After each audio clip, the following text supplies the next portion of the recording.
Hello everyone, my name is James, a former soldier of the U.S. Army. Today I stand before you to share my life story, a story of war, loss, and a journey to rediscover faith amid suffering. I was once a soldier, carrying a gun, fighting battles I never wanted to remember. The sound of gunfire, the screams, and the sight of my fallen comrades still haunt me every night. I despise the killing, and I despise myself for being a part of it. So, when I was discharged, I made a promise to myself. I would never return to that life.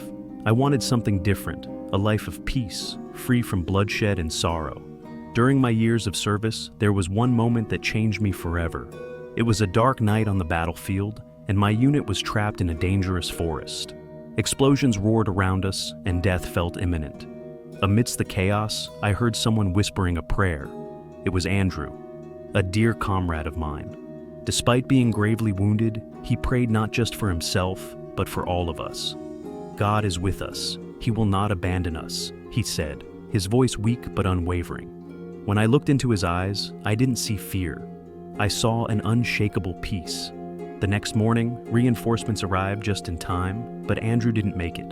I will never forget that night, nor the steadfast faith he had in God, even as he lay dying. I returned home with the money I had saved during my service. I had a simple dream: to open a flower shop. My mother loved flowers. When I was a child, she often told me that flowers symbolize life, hope, and the love that God bestows upon us. After years of war and destruction, I felt the deepest need to bring beauty back into the world. So, I invested all my savings into a small flower shop by the roadside. But life had other plans. Just a week after opening, my mother fell seriously ill. A cruel, relentless disease took hold of her, draining her strength day by day. I sold everything I had to afford her treatment, but in the end, I couldn't save her. She slipped away from me, and with her, my purpose seemed to vanish. The flower shop closed, the money was gone, and I was left with nothing but grief and regret.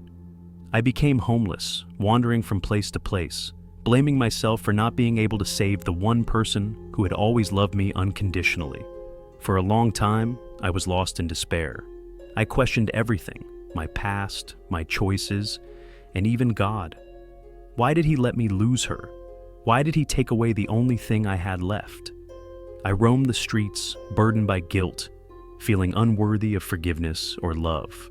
I slept on cold benches, ate whatever scraps I could find, and avoided the eyes of those who pitied me. I was nothing. Then, one night, something happened. It was raining heavily, and I had nowhere to go. I found shelter under the awning of an old church. As I curled up shivering, I heard soft humming from inside. It was an old hymn, one that my mother used to sing when I was a child. The melody wrapped around me like a warm embrace. Without thinking, I stepped inside.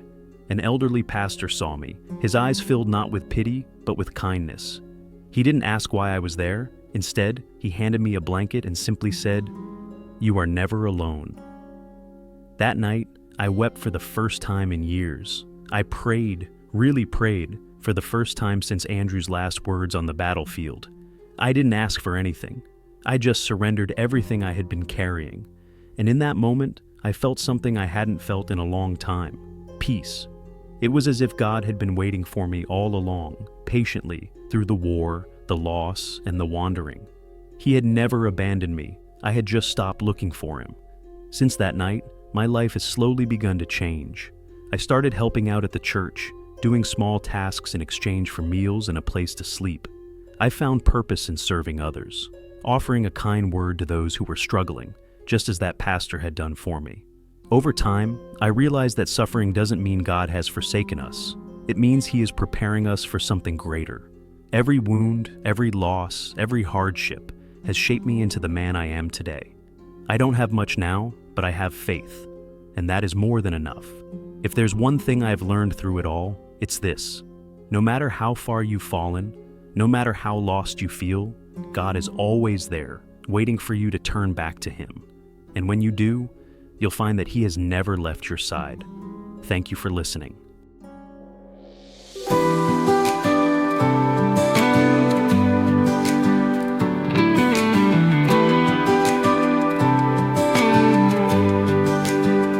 I walk through fire, I walk through rain. Carried the weight, carried the pain. Echoes of gunfire still haunt my dreams. Lost in the dark, torn at the seams. But in the night I hear a voice, a whisper soft, a sacred choice. You are not alone, my child, stand tall. Through the storm I've seen it all. So I lift my hands though they shake, I kneel down though my heart breaks. Through the ashes, through the cries, I see your love in my mother's eyes. I came back home, a shattered man. Tried to heal with soil and sand. Planted roses, lilies too. A dream for her, a life renewed. But the seasons changed, the days grew cold. The flowers wilted, stories untold. I held her hand, watched her fade, prayed for mercy, but she slipped away. I screamed at heaven, I cursed the sky, asking why you let her die.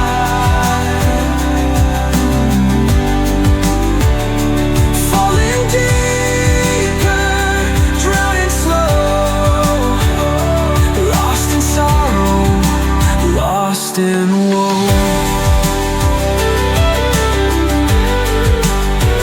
So I lift my hands though they shake, I kneel down though my heart breaks.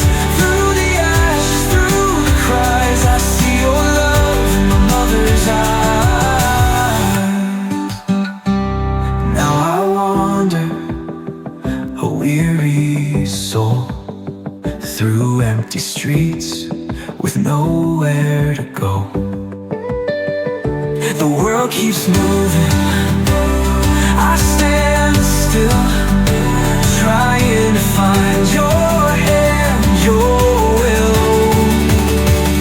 Then one night beneath the stars, a stranger knelt and healed my scars. Offered me hope, a place to stay, told me, son, don't lose your way. So I lift my hands though they shake, I kneel down though my heart breaks. Through the ashes, through the cries, I see your love in my mother's eyes. Now I walk with light steps, not alone, not bereft. Through the valleys, through the night, I know my God will guide my life. Through the valleys, through the night, I know my God will guide my life.